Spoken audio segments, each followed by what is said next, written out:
Mãezinha, eu acabei dividindo essa aula em 2 blocos e no bloco anterior eu nem disse tchau porque não estava no planejamento. Mas vamos lá. Então a gente estava falando sobre as 4 características de pessoas consideradas gênios, tá? A primeira foi de pessoas que têm uma grande capacidade intelectual e a segunda, pessoas que desenvolvem um grande conhecimento em uma área. Falei como que as crianças se desenvolvem, né, como nascem com esses potenciais e situações no dia a dia que a gente pode acabar privando eles de manterem essas habilidades e desenvolver essas características de um dia serem considerados gênios. Então agora nós vamos para a terceira característica, que são pessoas que desenvolvem um talento criativo fora do comum, ok? Então olhe as coisas ao seu redor, tudo que você tem em volta de você, de a quantidade de invenções e reinvenções, e olha, se você pegar qualquer criança pequena, até sei lá, uns 4, 5 anos de idade, ela é muito, muito mais criativa do que qualquer pessoa que esteja em volta dela. Tá? As crianças, elas nascem com um potencial imaginário, né, muito grande. Teve um vídeo que eu vi uma vez que foi um barato, não me lembro o nome, né? Mas mostrava o que as crianças estão fazendo de fato e o que está na mente delas, né? Então, sei lá, mostrava ela se agarrando nas grades do berço e lá embaixo era um abismo, pulando do sofá pro puff, mas ali, na verdade, o que ela estava imaginando é que ali era tinha lagos com jacaré, sei lá, tô acho que até criando mais do que estava no próprio vídeo, mas assim, a situação era muito engraçada, que mostrava de fora o que eles estavam fazendo e o que realmente eles estavam pensando. Então esse potencial imaginário, né, que eles nascem, a base de toda a criatividade, se realmente a gente olhar as crianças, elas têm um potencial criativo, elas são criativas muitas vezes mais do que os maiores cientistas, né? Bom, tem uma foto aqui no slide que é de uma pesquisa da Christine Lagarde, tá? Que é o The Blicket Detector, que é assim, são pesquisas que eles fazem com as crianças, né? De diversas idades, diversas pesquisas semelhantes que são replicadas e tal, mas basicamente algumas que eles colocam essas caixinhas que se acendem, tá?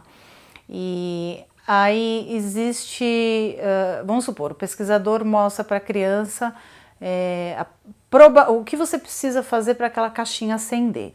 Então, se você colocar a cada 2 vezes que você coloca o vermelho primeiro, ela acende.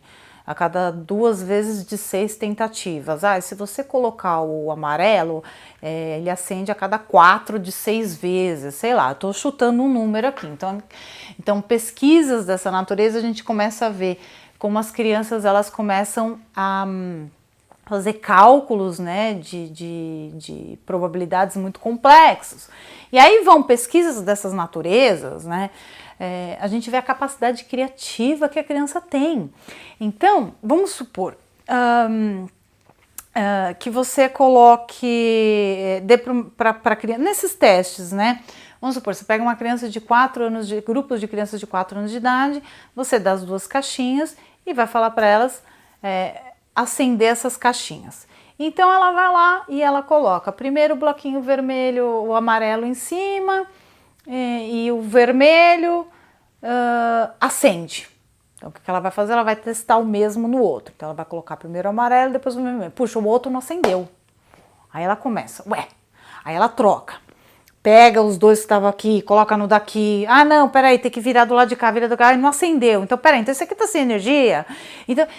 Então, num curto espaço de tempo, vamos supor alguns minutos, a quantidade de vezes que a criança imagina o que ela pode fazer, né, de possibilidades, é muito maior do que o de um adulto, tá? Eu tô falando em linhas gerais, a gente tem muito tipo de pesquisa com o vermelho acende, o amarelo não acende, probabilidade, aí você tem que balançar o negócio em cima, eles vêm com sugestões de coisas que um adulto pensaria improvável de fazer, né? Então, se você pensar do ponto de vista da ciência mesmo, as crianças elas têm uma capacidade imaginária. Por que eu estou com imaginativa na cabeça? Nem sei se essa palavra existe, mas imaginária, de criatividade. Eles fazem cálculos de probabilidades muito complexos, né? Estimativas, enfim. E o que acontece com a criatividade? Todos eles nascem. Seu filho vai nascer com uma capacidade criativa absurda, imaginária e criativa absurda, só que muitas vezes tudo isso é podado, né? Se você pensar por que a criatividade ela é importante, se você pensar do ponto de vista profissional, sabe que as maiores mentes, né, são as mentes criativas, né? Eu lembro na época que eu fui prestar o vestibular, né? Que eu tinha escolhido a minha profissão, eu falei, vou fazer isso daí. Gente, eu não preciso nem falar o quanto que eu não ouvi as pessoas falando assim pra mim. Mas pra que você vai fazer isso? O mercado de trabalho tá saturado, esse mercado de trabalho tá saturado, então você já viu o quanto que você vai ganhar, né? Enfim, eu pensava, não importa, eu quero fazer o que eu quero. Mas eu vou desenvolver alguma coisa diferente, eu quero me destacar, eu quero fazer alguma coisa diferente, né? E realmente no mercado de trabalho, a criatividade é um dos maiores diferenciais que é buscado, né? Mas além disso também, não só do ponto de vista profissional, por exemplo, da importância da criatividade, é assim, tá totalmente ligado ao nosso bem-estar. Se você tem um problema na sua vida e você continua tentando solucionar ele do mesmo jeito, você vai ter os mesmos resultados. As pessoas criativas, elas mudam, né? Tentou de um jeito, ela não tá dando, eu vou tentar de outro. Ela consegue ter essa mente ampla e pensar em várias possibilidades. Para qualquer coisa, nem que você esteja indo para academia, eu quero ir para academia para perder 1 quilo. Você vai lá, faz um monte de coisa, faz seu plano, não emagrece. Você fala, peraí, tem que mudar. Você está tentando se relacionar com uma pessoa e você não está conseguindo passar sua mensagem, está tendo conflito na comunicação. Então, peraí, eu tenho que mudar minha forma de comunicação. Falando também no bem-estar em relação à criatividade, o que eu acho muito interessante é a relação entre a mente criativa e a depressão, não só o estado depressivo, né, a doença, a depressão, mas estados depressivos, sei lá. Não vou entrar em definição de nada disso, mas pensa comigo. Se você coloca algumas pessoas num quarto escuro, alguns que são super criativos e outros que não se consideram, tá? Porque tudo é uma questão de despertar e recuperar o seu potencial criativo. Na hora que acaba a luz, fica tudo escuro,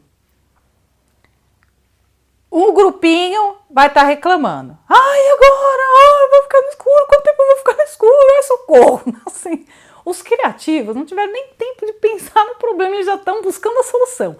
Não, peraí, isso é não sei o que, não sei o que. É muito interessante isso, como as pessoas criativas, quando elas enfrentam um desafio, muito mais do que ela pensar no problema e sabe, entrar nas questões emocionais que trazem, né, quando você se encontra diante de um desafio, de um problema, de uma armadilha, você já está pensando em soluções e você confiar em si que para tudo existe um jeito e que você consegue encontrar jeitos diferentes, entendeu? Então, assim, no dia a dia a gente vai bloqueando, né, esses potenciais, podando esses potenciais criativos que eles têm com coisas muito pequenas. Às vezes, quando eles chegam pra gente e fazem uma pergunta, né, sei lá, mãe, por que o gato não voa? Ah, porque ele não tem asa. Não, rebate a pergunta, por que você acha que ele não voa? Será que tem algum outro bicho que voa e que não tem asa? O que a gente deveria fazer pro gato voar? Ou quando você vai contar uma história, ao invés de ficar naquela coisa fixa do livro, vamos inventar uma história, e o gato da história não é o gato com 4 patas, não, o gato é azul, ele tem uma antena que detecta ratos, enfim, né? Vamos desenhar, vamos ver quem desenha é o cachorro mais louco, mais maluco. Tem diversas formas de a gente continuar mantendo esse potencial criativo deles, tá? E realmente é isso, coisas pequenas no dia a dia que a gente vai podando esses talentos que eles têm, né? Ou habilidades geniais que eles podem desenvolver, que eles nascem com tudo isso desde pequenos, ok? Quarta característica de gênios: pessoas que têm talentos corporais e sensitivos, pessoas que desenvolvem esses talentos corporais e sensitivos de uma forma muito notável.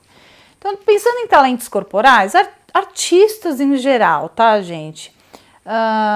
Se você pensar profissionais da música, não só que saiba tocar um instrumento, pode ser o sonoplasta, profissionais da pintura, da dança, cirurgiões, pessoas que nem sempre usam o corpo inteiro, né, como uma forma de arte, não importa, gente, né?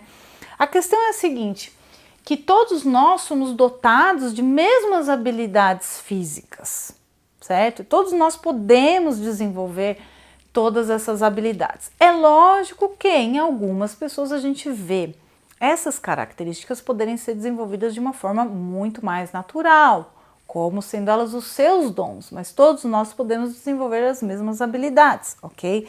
Lembrando que a lapidação de talentos não é algo simples, não é algo fácil, é algo que leva tempo, leva investimento e é necessário oportunidades para que isso seja desenvolvido.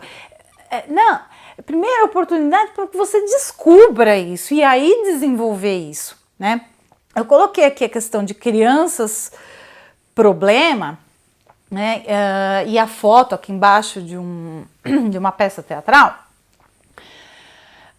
Tem uma roteirista que ela é chamada Gillian Lynne.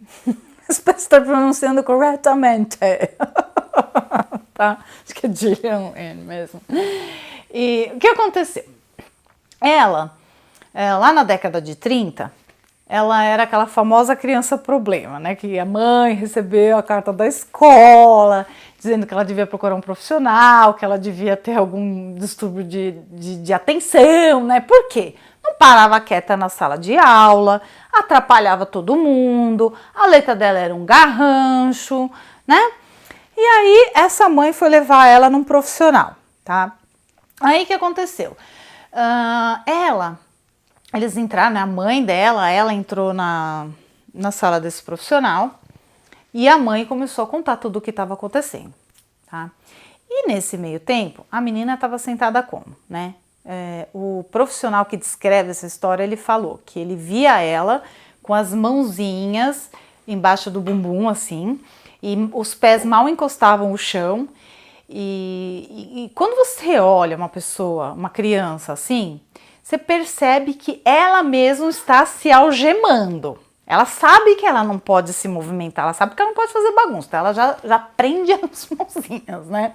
Aí tá, conversaram por uns 20 minutos e tal, e aí ele virou pra menina, né, pra Gillian, quando ela era pequenininha, sei lá, tô chutando, eu acho que ela devia ter uns 8 anos, não sei, e falou assim, olha, já conversei com a sua mãe, né, e agora eu queria conversar um pouquinho com ela em particular, enquanto isso você pode ficar à vontade. E ele saiu da sala e ligou o rádio que estava na mesa dele. Quando a mãe e o profissional saíram da sala, que a sala dele dava para ver ali dentro, deu uns minutinhos, ele só virou para ela e falou assim, olha, sua filha não tem problema nenhum, olha ali o que está acontecendo ali dentro. A sua filha, ela é uma dançarina, é só isso não é um problema, né? Então ela está na escola errada. Então a mãe dela levou ela, né, também para a escola de música e foi onde ela desenvolveu todo o talento dela. Hoje, né, ela foi a coreógrafa do Cats, do Fantasma da Ópera, virou multimilionária, né? Não preciso nem falar como que foi a carreira dela, mas porque realmente existiu essa situação em que foi identificado, como é que fala? O talento dela.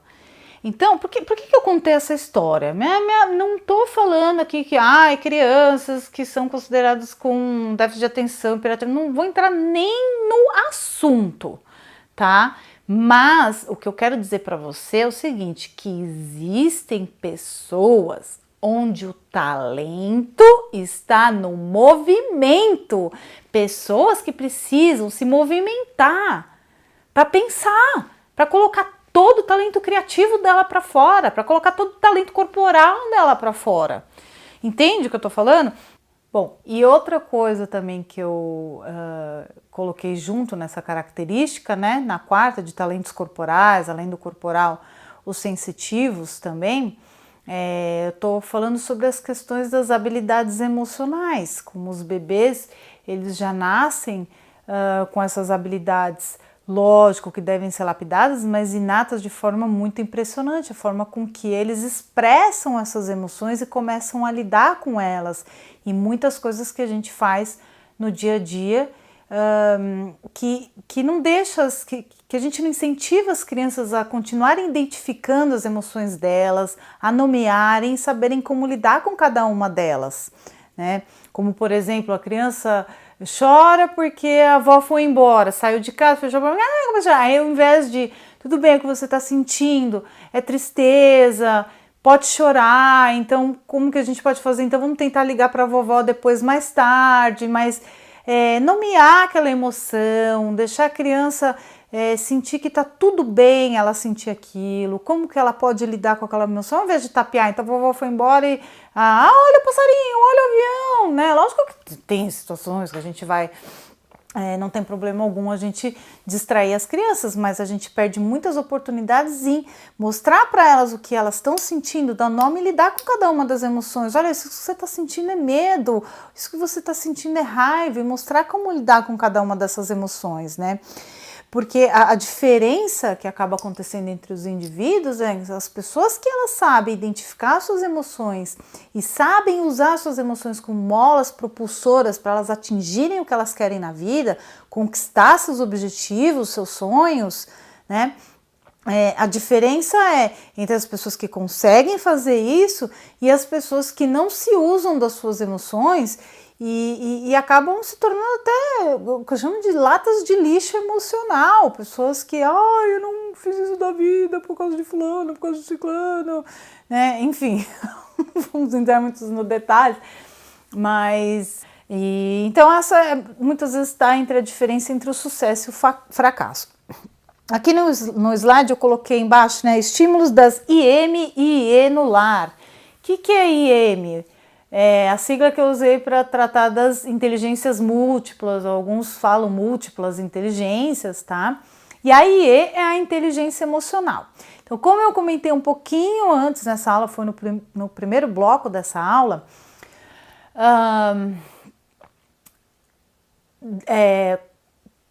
a forma com que eu ensino os pais a estimularem os seus filhos é de forma global, e a gente começa a usar essas nomenclaturas, eu consigo ensinar você a olhar para o seu filho com olhos clínicos, entendeu? Então a gente usa de uma determinada quantidade de categorias de habilidades que ele pode desenvolver, e aí você vai saber na ponta da língua, inteligência verbal, inteligência espacial, inteligência lógico-matemática, enfim. E aí dentro das atividades que você aplicar com o seu filho, que você estiver interagindo com ele, perceber, lembrar, isso aqui ele faz bem, isso aqui ele gosta, então ali que vai estar o talento dele, tá? Então isso é o que a gente faz dentro do lar, atividades entre pais e filhos, das coisas que a gente já costuma fazer no dia a dia, mas a gente faz de forma mais elaborada. E outra também, né, mães? Eu também já tive, meus filhos já foram bebês, crianças pequenas, que eles querem brincar com a gente. E conforme eles vão crescendo, né, quando nasce pequenininho, dorme bastante o dia inteiro, né, mas aí passa um mês, passa outro, eles começam a ficar grande parte do tempo acordados, a gente já não sabe o que vai fazer, né, começa a acabar a criatividade. No meu caso não acabou tanto, né, mas assim, muitas mães acontece, e aí a gente vê as mães mais distraindo os filhos do que usando aquele tempo para estimular, interagir com eles, e no final do dia, ao invés da gente ter aquela sensação de, dia longo, eu fiz 1000 coisas, mas nada produtivo, sabe? Quando a gente lida com esse tipo de estímulo, uma coisinha pequena que você faz no dia, faz uma coisinha de manhã, de tarde, você sentou, brincou, fez uma coisa que você sabe o que pode dar aquilo no futuro, a sua sensação de dias produtivos não tem preço, tá? Então, vamos finalizar essa aula, tá? A nossa segunda aula sobre potencial e genialidades, parte 1, tá? Então, Conclusão, todas as crianças elas têm o potencial de desenvolverem habilidades notáveis de forma genial. Somos cercados por pessoas geniais, mas aqueles que se sobressaíram foram aqueles que tiveram oportunidades. Quando estudamos, aprendemos como prover essas oportunidades aos nossos filhos e temos mais facilidade em identificar onde estão os talentos deles, ok? Bom, então a gente passou essa aula por esse trajeto, desmistificamos sobre gênios, vimos como todos os bebês nascem com essas habilidades inatas e como a gente pode ajudar eles a desenvolverem, manterem essas habilidades, tá? Bom, final de aula, eu acho que agora seria um momento legal para, assim que você acabar esse vídeo, você conversar com alguém e tentar explicar um resumo do que você aprendeu hoje, tá? Você pode fazer um resumo bem básico, dizendo, olha, eu aprendi que as crianças nascem com um monte de talentos que às vezes uma coisa pequena que a gente deixa de fazer, eles deixam de desenvolver. Ou, eu aprendi que todas as crianças têm potenciais geniais e a gente, né? Enfim, você pode fazer um resuminho bem geral ou, de repente, contar essas histórias, tentar explicar isso para alguém, tá? Que seria você fazer um resumo, assim, do que você aprendeu de forma um pouquinho mais específica, tá? Toda a aula que a gente faz realmente é muito difícil absorver tudo que a gente aprende. A gente sempre absorve uma parcela muito pequena, né? Aquilo que a gente quer absorver, a gente tem que conversar sobre aquilo, a gente tem que escrever, tem que ler, colocar tudo que você absorveu para fora. Então, também seria bem legal você fazer um convite a alguém que está próximo a você para assistir essas aulas, ou junto com você, ou que seja na casa dela, mas para vocês poderem conversar sobre isso. Que a próxima aula vai começar a entrar coisa bem mais interessante também, tá bom?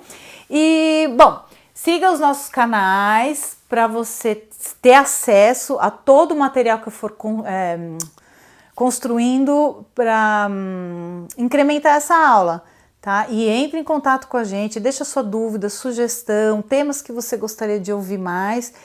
Segura a ansiedade, porque eu sei que se você tem um filho mais velho, a gente tá falando da criatividade, a gente tá falando do potencial disso e daquilo, dá vontade de sair correndo e buscar mais informação sobre isso. Só que fica aqui comigo, vamos seguir a linha, o trajeto de tudo que você tem que aprender antes de começar a estimular qualquer coisa. Lembra que eu vou te ajudar. Se você tem um filho mais velho, de repente você está super interessada num tema que você ouviu eu falar, calma. Vamos ver se existe alguma coisa antes de algum estímulo importante que ele deveria ter recebido. Você não precisa ser investido nisso agora.